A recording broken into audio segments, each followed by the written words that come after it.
बुद्ध का ये जो करुणा का मार्ग है ये बड़ा ही रचनात्मक मार्ग है।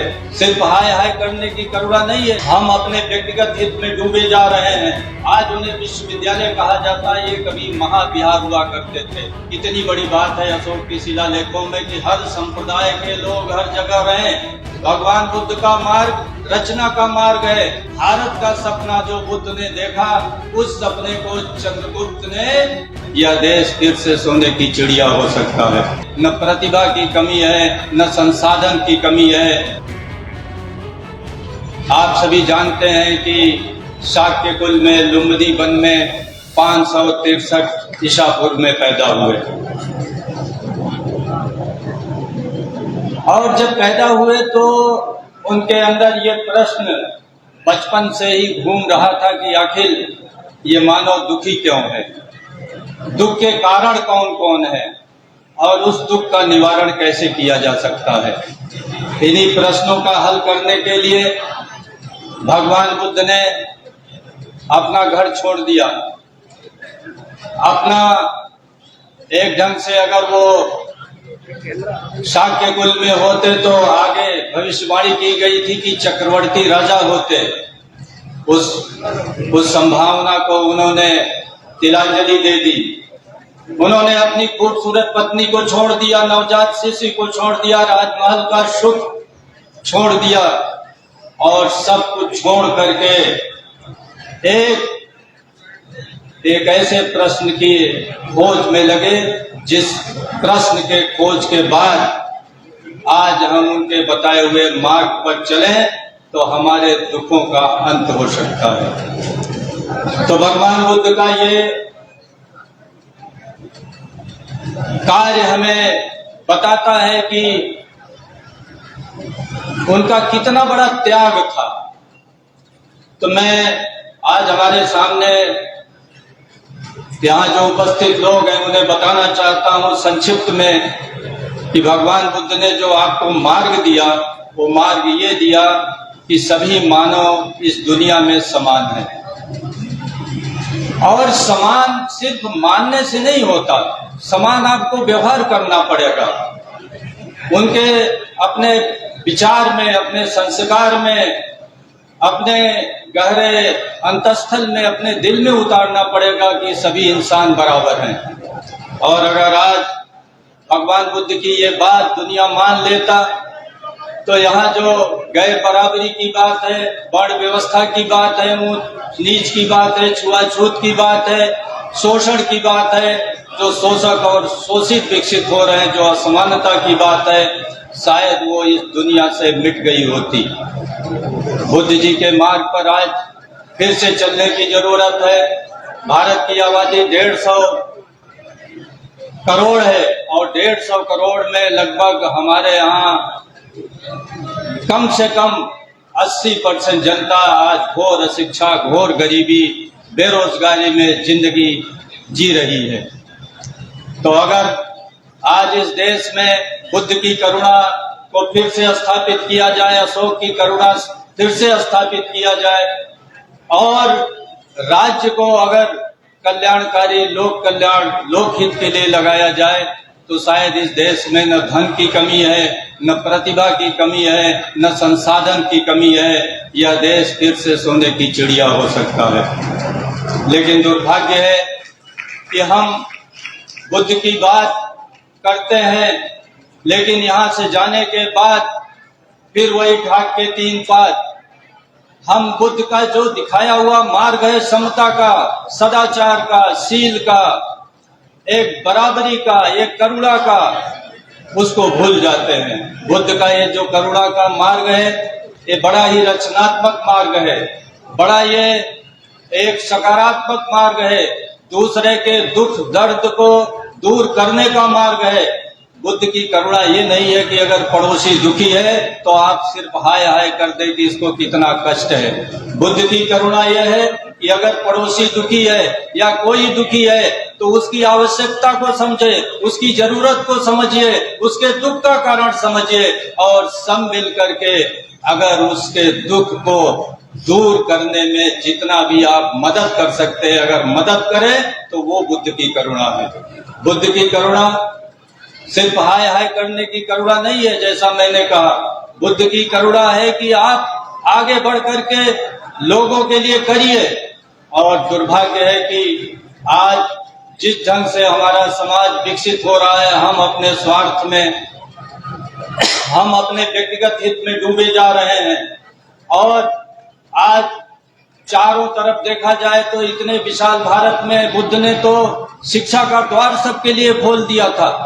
जितने हमारे बुद्ध विहार थे, जितने महाविहार थे, बुद्ध विहार हमारे प्राथमिक विद्यालय थे, महाविहार हमारे विश्वविद्यालय थे, नालंदा, तक्षशिला, ओदंतपुरी, विक्रमशिला जैसे विश्वविद्यालय इस देश में थे, ये सभी महाविहार थे। आज उन्हें विश्वविद्यालय कहा जाता है, ये कभी महाविहार हुआ करते थे।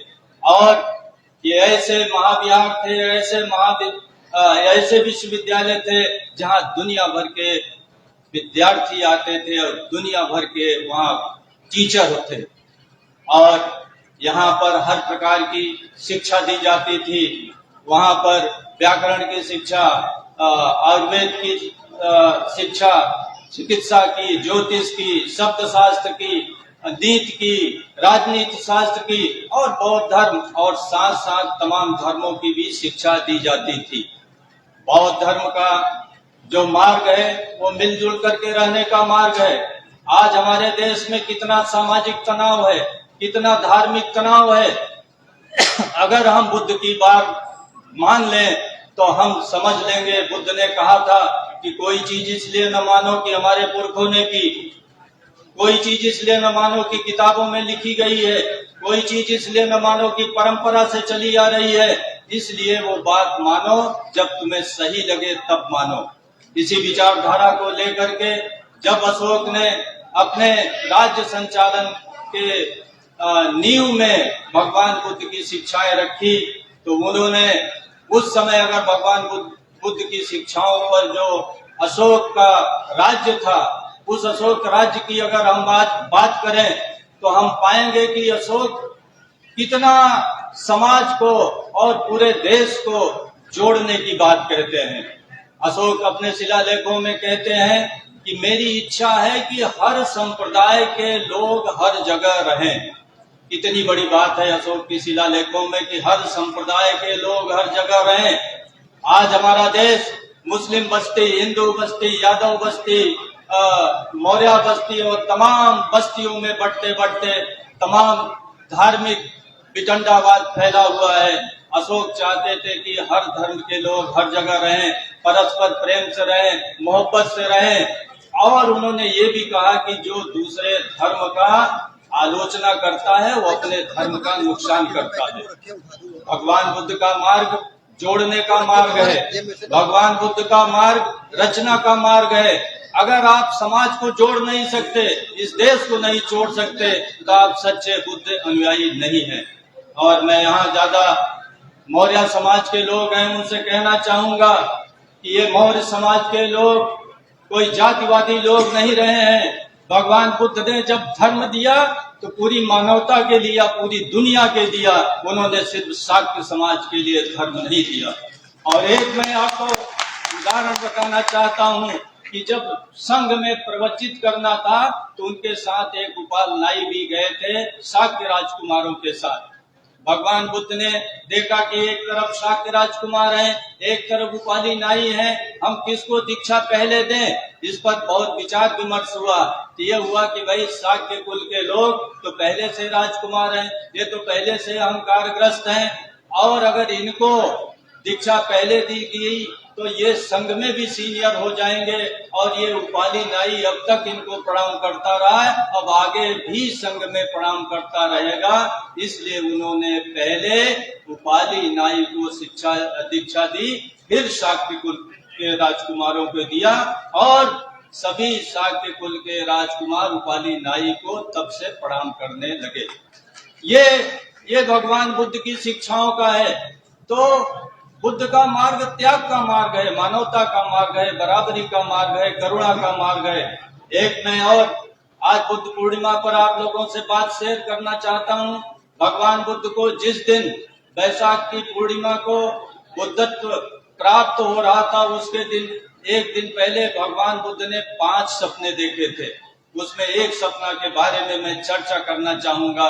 भगवान बुद्ध ने सपना देखा कि उनका सिर हिमालय की उच्च चोटी पर है, उनका पैर दक्षिण में समुद्र की ओर है, उनका एक हाथ एक समुद्र की ओर है, दूसरा हाथ दूसरे समुद्र की ओर, यानी एक हाथ उनका अरब सागर की ओर है, एक बंगाल की खाड़ी की ओर है।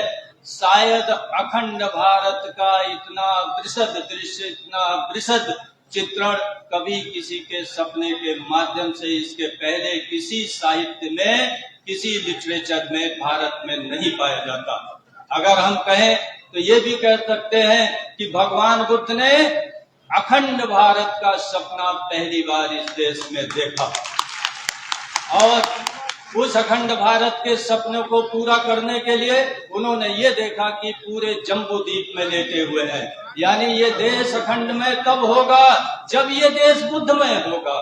और बुद्धमय होने का अर्थ हुआ इस देश में बराबरी आएगी, मानवता आएगी, करुणा आएगी, सब सदाशील सदाचार से शील से रहेंगे और सब त्याग और बलिदान के साथ अपना जीवन व्यतीत करेंगे, एक दूसरे के काम आएंगे, जोड़ने का काम करेंगे। यानी जब ये देश बुद्धमय होगा, बुद्ध कोई धार्मिक एक वितंडावाद नहीं है, बुद्ध एक सोचने का तरीका है, एक जीवन जीने का तरीका है कि हम कैसे जोड़ने का काम करें। और इसी अखंड भारत का सपना जो बुद्ध ने देखा, उस सपने को चंद्रगुप्त ने राजनीतिक रूप से पूरा किया। मैं ये कहना चाहता हूं कि इसी मौर्य कुल के एक मुनि ने अखंड भारत का सपना देखा और इसी मौर्य कुल के एक व्यक्ति ने इस भारत को अखंडता प्रदान की, राजनीतिक अखंडता प्रदान की। और जैसे बुद्ध ने सब कुछ छोड़ करके मानवता की सेवा में लग गए, दुख का मार्ग खोजने में लग गए और दुख का मार्ग उन्होंने बताया और पूरी जिंदगी वो उस अपना जो खोज किया था उसको बताते रहे। यहाँ हमारे देश में एक ऐसा भी पंथ है, एक ऐसा भी संप्रदाय है जिसमें ज्ञान हर ज्ञान मंत्र है, यानी सबको नहीं बताया जाएगा। बुद्ध ने कहा नहीं, हमने जो ज्ञान प्राप्त किया है वो दुनिया के सभी लोगों के लिए है, प्राणी मात्र के लिए है। और वो 35 साल में जब बुद्धत्व प्राप्त किए तो 80 साल तक, यानी 45 साल तक गांव गांव, डगर डगर सब जगह चलते रहे, डोलते रहे, बोलते रहे और पूछते रहे कि भाई कोई कमी रह गई हो तो अब भी बताओ। यानी उनके अंदर सब कुछ बता देने की प्रवृत्ति थी, सब कुछ उद्घाटित कर देने की प्रवृत्ति थी। ज्ञान होता है जो सबको बांट दिया जाए, ये बुद्ध का मार्ग है। और यहाँ कुछ लोगों ने ज्ञान को पिटारी में बंद करके रखा, अपने वर्ण के लिए रखा, अपने परिवार के लिए रखा। लेकिन बुद्ध का मार्ग ये हुआ कि ज्ञान का मार्ग सबके लिए खुल गया, मुक्ति का मार्ग सबके लिए खुल गया और सारे लोग बराबरी से इसमें आए। और दूसरी चीज, मैं मौर्य कुल के बलिदान के बारे में एक बात और बताना चाहता हूँ कि शायद दुनिया में एक सिकंदर हुआ जो 29 साल की अवस्था में विश्व विजय कर लिया, और दुनिया में एक ऐसा मौर्य कुल में भी नौजवान हुआ जो 29 साल में अखंड भारत की स्थापना कर दी। और ये 29 साल में उन्होंने स्थापना कर दी और 53 साल की अवस्था में उन्होंने अपने पुत्र को राजगद्दी छोड़ करके और राजनीति से संन्यास लेकर के श्रवण बेलगोला में जाकर जैन मुनि के रूप में उन्होंने देह त्याग कर दिया। तो ये त्याग और बलिदान का समाज है और बिना त्याग बलिदान के किसी समाज की इज्जत नहीं बढ़ती है। हमारे महापुरुषों ने, हमारे पूर्वजों ने त्याग और बलिदान किया है। आज तो यहाँ आप देख लीजिए कि जो भी इस देश में लोकतंत्र है, अब लोकतंत्र है तो भाई लोकतांत्रिक ढंग से ही आप देश के नेता बन सकते हैं, लोकतांत्रिक ढंग से इस देश में सिरमौर बन सकते हैं। और आज दुर्भाग्य है कि कोई त्याग और बलिदान नहीं करना चाहता। उसी त्याग और बलिदान की फिर से इस समाज के नवयुवकों से अपेक्षा है, सभी से अपेक्षा है कि जैसे आपके पूर्वजों ने महान त्याग और बलिदान करके इस देश का निर्माण किया, मानवता का निर्माण किया, उसी ढंग से आप लोग लगिए। और आज जिस ढंग से देश को फिर बुद्ध की, चंद्रगुप्त की, अशोक को जरूरत है, लेकिन लोकतांत्रिक बुद्ध, लोकतांत्रिक चंद्रगुप्त और लोकतांत्रिक अशोक की जरूरत है। अब राजवंश की स्थापना नहीं हो सकती।